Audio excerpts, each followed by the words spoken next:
dapat dibedakan menjadi 4 bagian, yaitu term-term kontradiktoris, term-term kontraris, term-term privatif, dan term-term relatif. Dilihat dari kuantitasnya, term dibagi menjadi 4, yaitu term singular, term partikular, term universal, dan term kolektif. Dilihat dari segi hakikat, referen dibedakan menjadi 3, yaitu term konkret, term abstrak, term kosong. Berikut adalah pengertiannya. Term konkret yaitu term yang referennya nyata atau dapat dialami secara indrawi. Contoh, rumah, kucing, manusia, pohon, bunga, dan lainnya. Yang kedua yaitu term abstrak, yaitu term yang referennya tidak dapat dialami secara empiris, hanya dapat dimengerti dalam pikiran saja. Contohnya, keberanian, kemanusiaan, kebaikan, dan kesehatan. Term kosong yaitu term yang tidak memiliki referen-referen aktual tetapi memiliki referen-referen imajiner. Contoh, peri, jin, malaikat, dan syaiton. Materi yang selanjutnya yaitu tentang pandangan term dari berbagai sudut.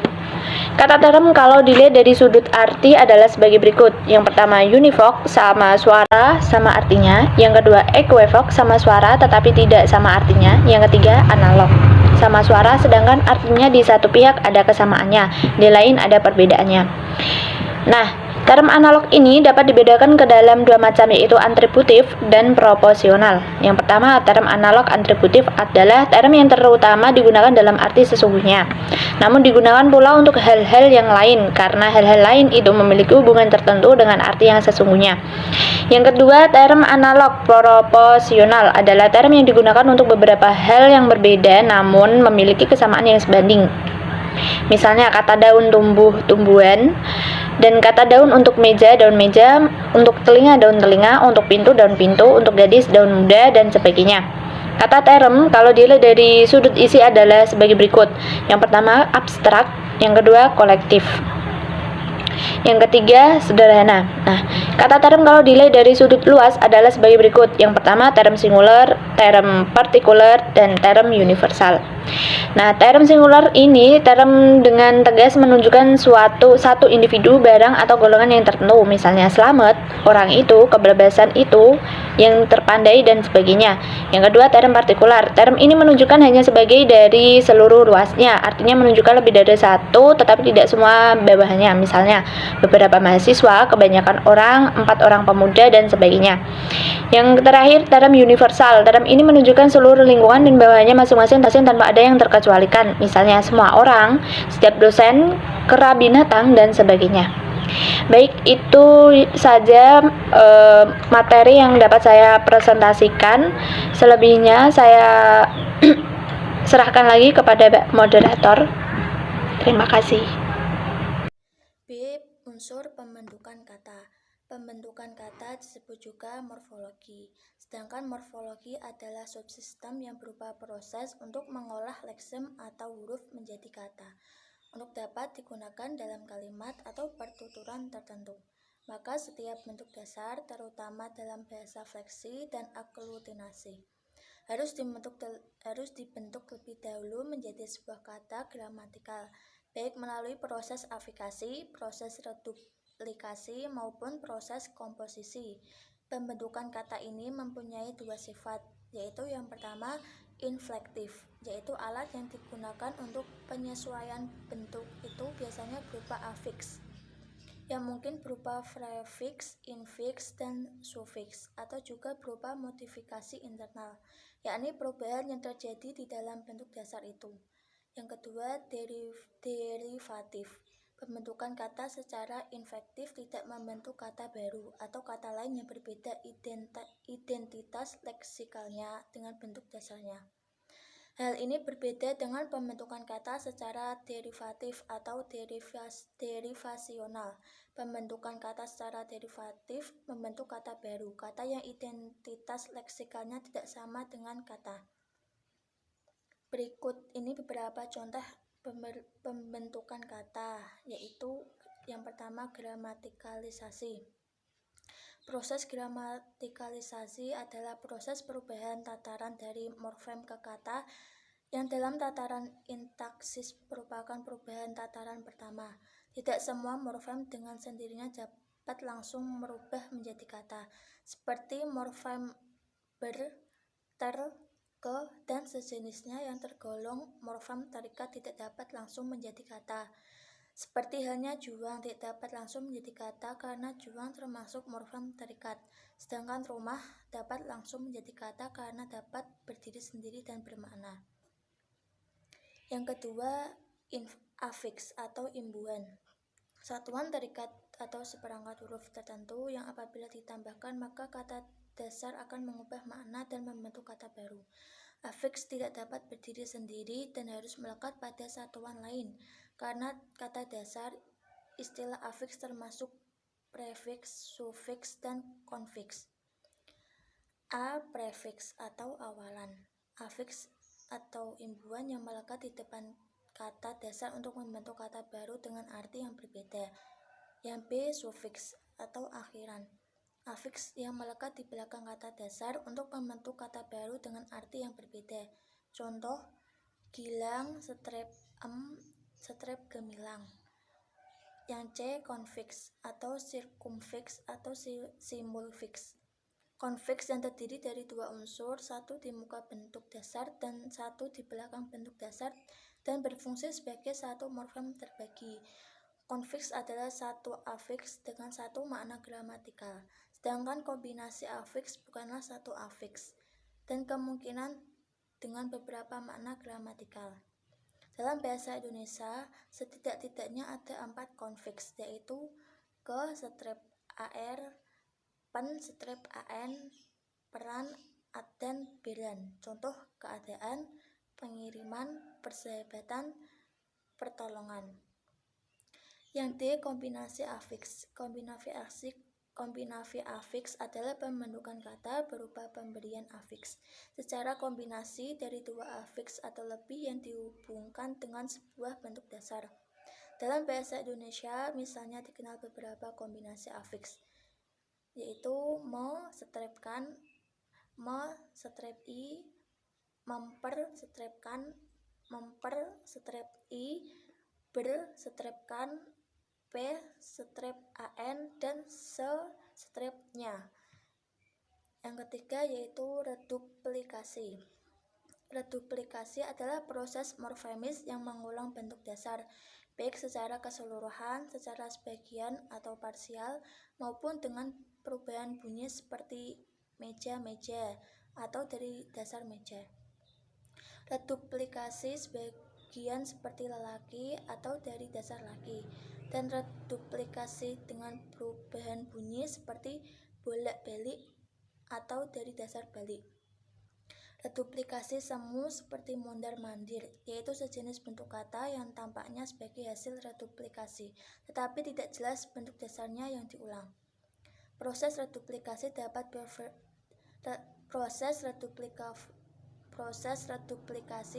bersifat paradigmatis atau infleksional, dan dapat pula bersifat derivasional.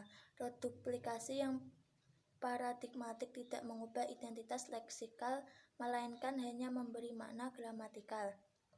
Misalnya, meja-meja berarti banyak meja, dan kecil-kecil yang berarti banyak yang kecil. Yang bersifat derivasional membentuk kata baru atau kata yang identitas leksikalnya berbeda dengan bentuk dasarnya. Dalam bahasa Indonesia, bentuk laba-laba dari dasar laba-laba dan pura-pura dari dasar pura.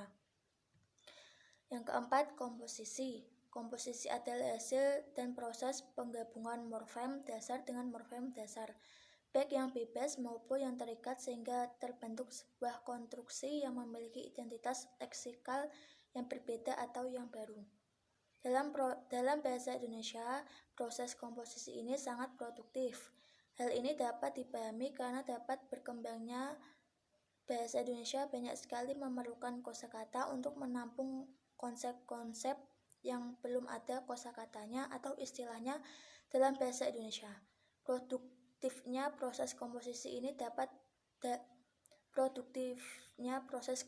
ini dalam bahasa Indonesia menimbulkan berbagai masalah dan berbagai pendapat karena komposisi itu memiliki jenis dan makna yang berbeda-beda. Masalah-masalah itu antara lain masalah kata majemuk.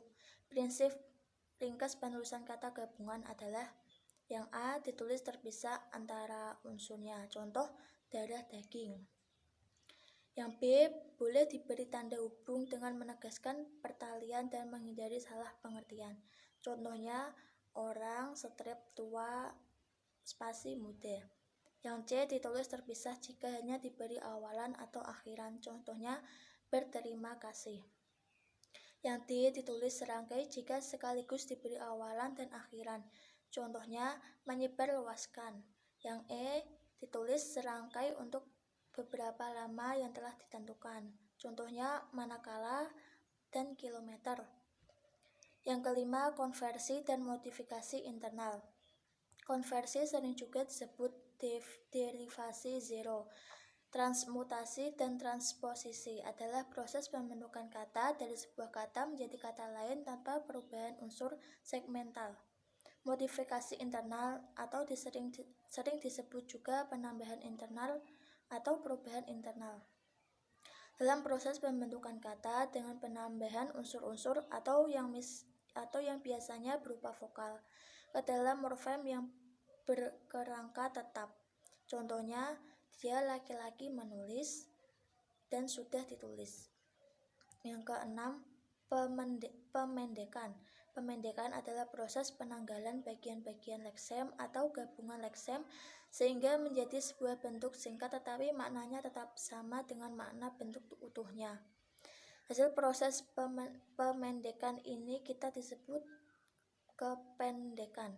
Misalnya bentuk lab atau utuhnya laboratorium, HLM atau utuhnya halaman, I utuhnya liter, Hankam utuhnya pertahanan dan keamanan, dan SD utuhnya sekolah dasar. Yang C, kata dasar dan berimbuhan. Menurut Kamus Besar Bahasa Indonesia, kata merupakan suatu unsur bahasa yang diucapkan atau ditulis dan merupakan perwujudan kesatuan, perasaan, dan pikiran yang dapat digunakan dalam berbahasa. Kata merupakan salah satu unsur yang berbentuk berbagai jenis-jenis kalimat. Kata majemuk dan kata hubung atau konjungsi merupakan beberapa di antara jenis-jenis kata yang ada. Artikel kali ini akan membahas dua jenis kata lainnya, yakni kata dasar dan kata berimbuhan. Keduanya akan dijelaskan baik itu definisinya maupun contoh-contohnya. Yang pertama, kata dasar. Dalam istilah linguistik, kata dasar diartikan sebagai dasar dari pembentukan kata yang lebih besar. Kata dasar merupakan jenis kata yang dapat berdiri sendiri dan tersusun atas morfem atau golongan morfem. Kata dasar juga mempunyai sejumlah ciri, yaitu yang pertama, satuan paling kecil dan mempunyai makna sendiri. Yang kedua, merupakan dasar dari pembentukan kata, baik itu kata yang memiliki imbuhan atau yang merupakan kata turunan. Yang ketiga, jika mendapat tambahan atau imbuhan, maka kata dasar akan mengalami perbedaan makna. Yang keempat, kumpulan dan kata dasar dapat menjadi suatu kesatuan kalimat tanpa perlu dibubuhi imbuhan. Kata dasar terdiri atas dua jenis, yaitu kata dasar tunggal dan kata dasar kompleks. Kata dasar tunggal atau monomorfemis merupakan kata dasar yang hanya terdiri atas satu morfem. Sementara itu, kata dasar kompleks adalah kata dasar yang mempunyai dua morfem atau lebih. Kata dasar kompleks terjadi jika sebuah kata dasar mengalami beberapa proses, seperti pemberian imbuhan atau mengalami reduplikasi atau perulangan kata. Contoh kata dasar tunggal, yang pertama api, yang kedua air, yang ketiga rumah, yang keempat badai, yang kelima tahut, yang keenam bulan. Contoh kata dasar kompleks, yang pertama bersantai, yang kedua memakai, yang ketiga melarang, yang keempat berkemah, yang kelima berkemas, yang keenam main-main. Yang kedua, kata berimbuhan. Kata berimbuhan adalah kata dasar yang telah diberi imbuhan, baik itu awalan, sisipan, akhiran, serta awalan-akhiran. Karena pemberian imbuhan tersebut, maka kata turunan mengalami pergeseran makna. Nama lain dari kata berimbuhan adalah kata turunan. Baca macam-macam imbuhan konfiks, macam-macam imbuhan sufiks, macam-macam imbuhan prefiks, macam-macam imbuhan. Contoh kata berimbuhan yang menggunakan imbuhan awalan. Yang pertama, berjoget. Yang kedua, bermain. Yang kelima, mencuri. Yang ketiga, mencuri. Yang keempat, bermain-main. Yang kelima, menangis. Contoh kata berimbuhan yang menggunakan imbuhan sisipan. Yang pertama, gemilang atau kata dasar gilang, imbuhan sisipan Yang kedua, gerigi, kata dasarnya gigi, imbuhan sisipannya r. 3, gemelut, kata dasarnya dari kata kelut, imbuhannya sisipan Yang keempat, gemetar, kata dasarnya berawal dari kata getar dan berimbuhan sisipan menjadi Yang kelima, gemuruh, dari kata dasar guruh yang berimbuhan sisipan Contoh kata dasar berimbuhan yang menggunakan imbuhan akhiran. Yang pertama, mingguan. Yang kedua, tahunan. Yang ketiga, hadirin. Yang keempat, satuan. Yang kelima, puluhan. Contoh kata dasar berimbuhan yang menggunakan imbuhan awalan dan akhiran.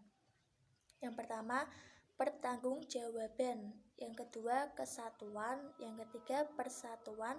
Yang keempat, pernyataan. Yang kelima, kepastian.